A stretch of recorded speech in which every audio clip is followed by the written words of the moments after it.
नेत्र हे भुवन भास्कर नमो नमो। हे सृष्टि के सिरजनहार दिवाकर नमो नमो। हे सूर्य प्रभाकर नमो नमो। आदित्य विभाकर नमो नमो। हे भानुतिमिरहर नमो नमो। हे रवि भुवनेश्वर नमो नमो।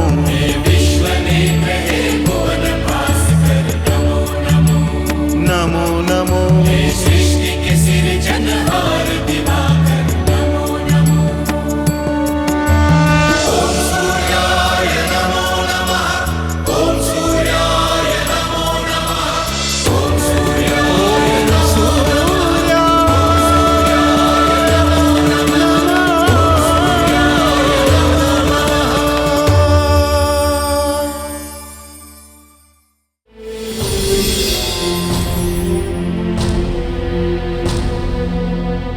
महर्षि अत्रि,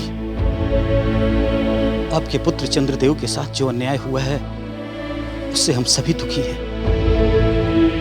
हम सभी उनकी सहायता करना चाहते हैं,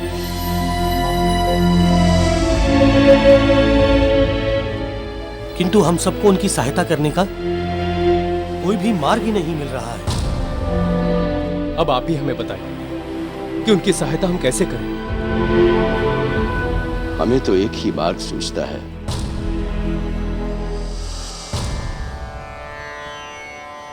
पुत्र चंद्र के आराध्य देव भगवान शिव हैं।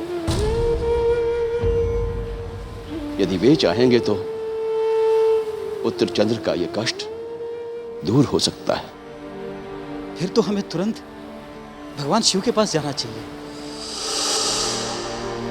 रुकिए, आप सब जाकर पुत्र चंद्र के लिए भगवान शिव से प्रार्थना करें। इससे श्रेष्ठ तो यह होगा कि पुत्र चंद्र और पुत्री रोहिणी स्वयं अपनी आराधना से भगवान शिव को प्रसन्न करें। और यदि भगवान शिव प्रसन्न हो गए तो पुत्र चंद्र प्रजापति दक्ष के श्राप के ताप से मुक्त हो पाएगा।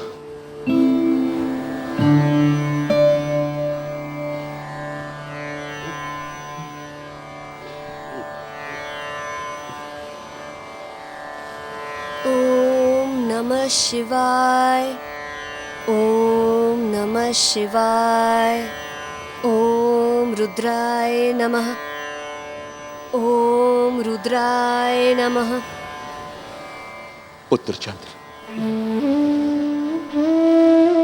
हम जानते हैं कि तुम बहुत कष्ट में हो, किंतु पुत्र, इस कष्ट से मुक्ति के लिए तुम्हें थोड़ा कष्ट और उठाना होगा। तुम्हें थोड़ा सा प्रयत्न करके भगवान शिव की आराधना करनी होगी और भगवान शिव का वरदान ही तुम्हें प्रजापति दक्ष के इस श्राप से मुक्ति दिला सकता है। पिताश्री, स्वामी का कष्ट देखकर तो मेरा हृदय ही फटा जा रहा है। ऐसे में वे स्वयं क्या अनुभव कर रहे होंगे, यह तो कल्पना से भी परे है। ऐसे में इनसे ये आशा रखना व्यर्थ है कि ये स्वयं भगवान शिव की आराधना करें। इसलिए मैं भगवान शिव की आराधना करके उसका सारा पुण्य अपने पति को अर्पण कर दूंगी। पुत्री, पत्नी तो पति की अर्धांगिनी होती है और वैसे भी पति पत्नी एक दूसरे के हर एक वस्तु में सहभागी होते हैं। इसलिए पुत्री, पुत्र चंद्र के लिए तुम अवश्य तपस्या करो। अच्छा पुत्री, अब हम यहां से चलते हैं ताकि तुम दोनों एकांत में और एकाग्र होकर तपस्या कर सको। सदा सौभाग्यवती रहो, सदा कल्याण हो तुम्हारा।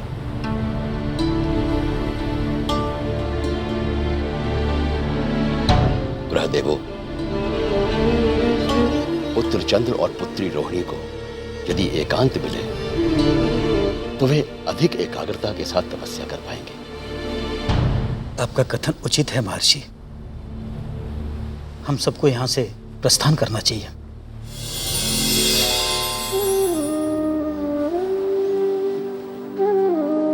हे भगवान महादेव, आप तो महादानी कहलाते हैं। आप तो भक्त वत्सल हैं।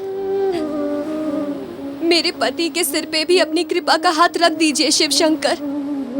उन पर अपनी कृपा दृष्टि डालिए भोलेनाथ। ओम नमः शिवाय। ओम रुद्राय नमः। ओम नमः शिवाय। ओम नमः शिवाय। ओम नमः शिवाय। ओम नमः शिवाय। ओम नमः शिवाय। ओम नमः शिवाय। इतना कुछ हो गया, फिर भी ये दुष्टा स्वामी का पीछा छोड़ने को तैयार ही नहीं है। आखिर ये चाहती क्या है? रोहिणी, बस अब बहुत हुआ। अब तुम उठो यहाँ से। तुम्हारे कारण स्वामी इस दशा में पहुँचे हैं। अब तो इनका पीछा छोड़ दो। तुम सब जो भी कहो, किंतु जब तक स्वामी का कष्ट ठीक नहीं हो जाता, मैं इनका साथ नहीं छोड़ूंगी। स्वामी का कष्ट दूर करने के लिए हमें भगवान महादेव की आराधना करनी चाहिए। तुम भी हमारे साथ भगवान महादेव की आराधना करो। स्वामी का कष्ट दूर करने के लिए तुम्हारी आवश्यकता नहीं है। तुम्हें स्वामी के स्वास्थ्य की चिंता करने की आवश्यकता नहीं है। हम सब हैं। हम सब उनकी सेवा करके उन्हें स्वस्थ कर लेंगे। यदि तुम सम्मान पूर्वक यहाँ से नहीं हटोगी तो हम सब बल पूर्वक तुम्हें विवश कर देंगे हटने के लिए। चुप करो तुम सब।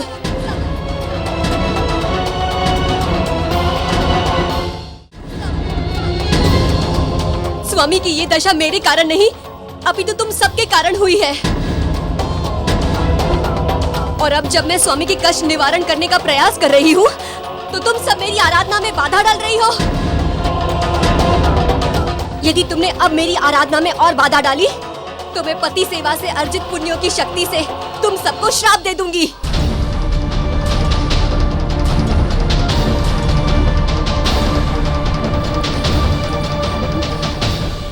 मेरा ये अर्थ नहीं था बहन। हम तो सब ये कहना चाह रही थी कि हम भी स्वामी के लिए शिव की आराधना करना चाहती हैं।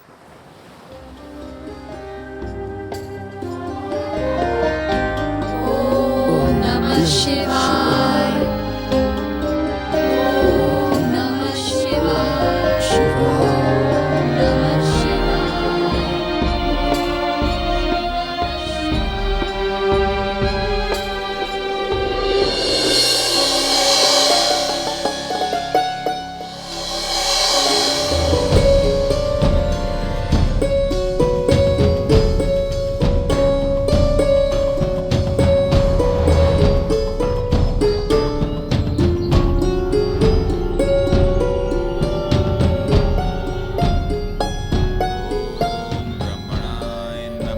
ये है मेरे सारे पुण्यों का प्रतिफल।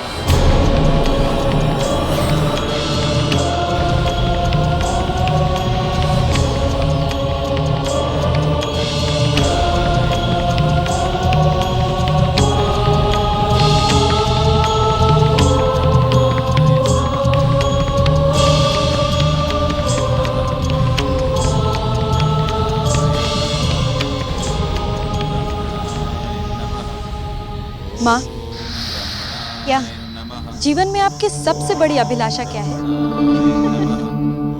ये तो तुमने बहुत ही सरल प्रश्न पूछ लिया। मेरी अभिलाषा ये है कि मेरे ये दोनों पुत्र, मेरी परम शत्रु अदिति के पुत्र इंद्र को स्वर्ग से बाहर ढकेल दे। जिस दिन इन दोनों ने ये कार्य पूरा कर दिया, उस दिन मेरे हृदय में धधकती आग को शांत। क्या हो गया माँ? आप किस सोच में पड़ गई? कल मैंने शुक्रदेव से इस विषय में एक प्रश्न पूछा था। तुम भी तो थी ना वहाँ? याद है कुछ?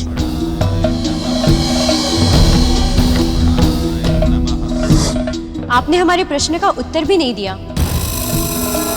मेरे दोनों पुत्र अदिति पुत्र इंद्र को स्वर्ग के सिंहासन से हटा सकेंगे या नहीं? ये घटना याद है ना? याद है माँ।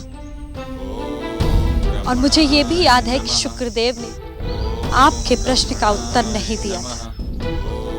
वे आपके प्रश्न को टालकर वहां से चले गए थे। इसका अर्थ क्या हो सकता है? मुझे तो इसका एक ही अर्थ समझ में आता है, क्योंकि आपके प्रश्न का उत्तर ना था, किंतु वे ये बात आपसे कहना नहीं चाहते थे। अर्थात मेरे ये दोनों पुत्र उस कुलक्षणी अदिति के पुत्र को स्वर्ग से नहीं निकाल पाएंगे? उनके व्यवहार से कुछ ऐसा ही लगता है माँ। यदि ये दोनों मिलकर भी उस इंद्र को स्वर्ग से बाहर नहीं निकाल सकते, तो क्या अर्थ है इनके होने का? काहे के लिए लिया मैंने इतना कष्ट? काहे के लिए जन्म दिया इन्हें? व्यर्थ है ये दोनों, और व्यर्थ है इन दोनों की तपस्या।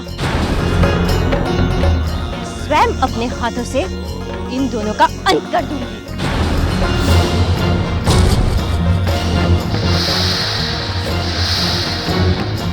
इतना रोष में मत आओ माँ। यदि ये दोनों इस कार्य में सफल नहीं भी हुए तो क्या हुआ? मैं हूँ आपकी पुत्री, मैं पूरी करूंगी आपकी अभिलाषा। पुत्री सिहिका, तुम्हारे उत्साह और मेरे प्रति तुम्हारे सेवा भाव को देखकर मेरा कलेजा ठंडा हो गया।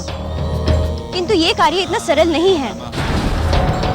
वो स्वार्थी इंद्र वरदानी शक्ति प्राप्त है। यदि तुम्हें उसे पराजित करना है तो तुम्हें वरदानी और चमत्कारी शक्तियों की आवश्यकता है, जो अभी तक तुमने प्राप्त नहीं की है। तो फिर आपकी अभिलाषा पूरी करने के लिए क्या मुझे भी तपस्या करनी पड़ेगी माँ? नहीं, पहले मैं शुक्रदेव को बुलाकर अपने प्रश्न का उत्तर मांगती हूँ। शुक्रदेव, शुक्रदेव, शीघ्र मेरे समक्ष प्रकट हो जाइए, मुझे आपकी आवश्यकता है। ये ऋषि अत्रि स्वयं को समझता क्या है? हमें और आपको श्राप दे दिया, और आपको तो दो श्राप दिए। हम अभी सेना ले जाकर उसे उचित पाठ पढ़ाएंगे, उसके आश्रम को मिट्टी में मिला देंगे, उसे विवश कर देंगे कि वो अपना श्राप वापस ले। किंतु मित्र, यदि उसने ऐसा नहीं किया तो हम उसे भी यमलोक पहुंचा देंगे। ऐसा करने से क्या हम दोनों पर चढ़े श्राप उतर जाएंगे? आप कहना क्या चाहते हैं? यही कि महर्षि अत्रि के आश्रम पर आक्रमण करने से आपको कोई लाभ नहीं होने वाला मित्र। महर्षि अत्रि जैसे संतों के तप शक्ति के आगे आपके सेना की शक्ति कुछ भी नहीं है। और फिर आप पहले स्वयं महर्षि मरीचि के आश्रम पर आक्रमण करके उसका परिणाम भुगत चुके हैं। शुक्रदेव, शुक्रदेव, शुक्रदेव, शीघ्र मेरे समक्ष प्रकट हो जाइए, मुझे आपकी आवश्यकता है। शुक्रदेव, आपको दैत्य माता दीदी की सौगंध है, प्रकट हो जाइए। ये तो पुत्री दीति का स्वर है। शुक्रदेव, हमारी पुत्री लगता किसी संकट में है। ये दोनों पिता पुत्री इस प्रकार मुझे कभी भी पुकार लेते हैं जैसे मैं इनका दास हूं। फिर इन दोनों की उद्दंडता और मूर्खता के कारण मुझे बार बार अपमान सहन करना पड़ता है। ऊपर से इन दोनों ने भी किसी को सम्मान देना नहीं सीखा। शुक्रदेव, आपको दैत्य माता दीदी की सौगंध है, प्रकट हो जाइए। शुक्रदेव, क्या सोच रहे हैं आप? पुत्री दीति को आपकी सहायता की आवश्यकता है। मैं तुरंत जाता हूं। ठहरिए, हम भी चलते हैं।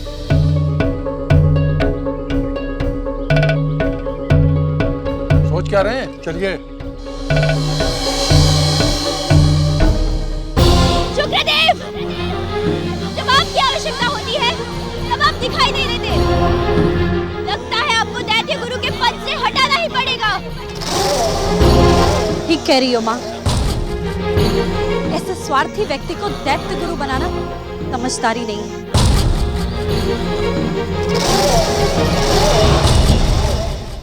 मित्र दक्ष, माना कि आप मेरे मित्र हैं, किंतु आपकी पुत्री और नातिन को कोई अधिकार नहीं है कि वो मेरे विषय में ऐसी भाषा का प्रयोग करें। मैं ग्रह मंडल का एक सम्मानित देवता हूं। इन्हें समझा दीजिए कि ये मेरी गरिमा का ध्यान रखें। सम्मान की बात करते हैं शुक्रदेव,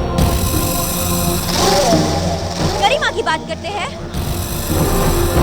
किंतु ये मत भूलिए कि मैं पृथ्वी सम्राट दक्ष की ज्येष्ठ पुत्री हूँ। इस संसार में मेरा स्थान आपसे कम नहीं। और फिर आपको अपने सम्मान का बहुत ध्यान है, किंतु अपने कर्तव्य का तनिक भी नहीं। कौन सा कर्तव्य नहीं निभाया मैंने? मैंने कल ही आपसे पूछा था कि मेरे ये दोनों पुत्र अपने तपस्या की शक्ति से उस कलमुही अदिति के पुत्र इंद्र को स्वर्ग से पराजित करके अपने सिंहासन से हटा सकेंगे या नहीं, किंतु आपने मेरे प्रश्न का उत्तर नहीं दिया। पिताश्री, देख रहे हैं आप, शुक्रदेव ने केवल मित्रता का दिखावा किया है। आपका अनुमान असत्य नहीं था। इन्होंने हम सब के साथ छल किया है। इन्होंने जानबूझकर मेरे पुत्रों को ब्रह्म आराधना का मार्ग दिखाकर अटकाया है। शुक्रदेव, यह संदेह तो हमें भी अनेक बार हुआ। आप हमारे साथ छल कर रहे हैं। कल जब हमने आपसे पूछा, आपने हमारे नातियों को हमारे परम शत्रु ब्रह्मदेव की आराधना का मार्ग क्यों दिखाया? आपने बड़ी चतुरतापूर्ण उत्तर देकर के हमें शांत कर दिया।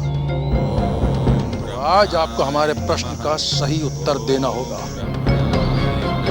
बताइए, किस कारण आपने ऐसा किया? बोलिए। इन मूर्खों को कोई ऐसा उत्तर देना होगा जिससे ये संतुष्ट हो जाए।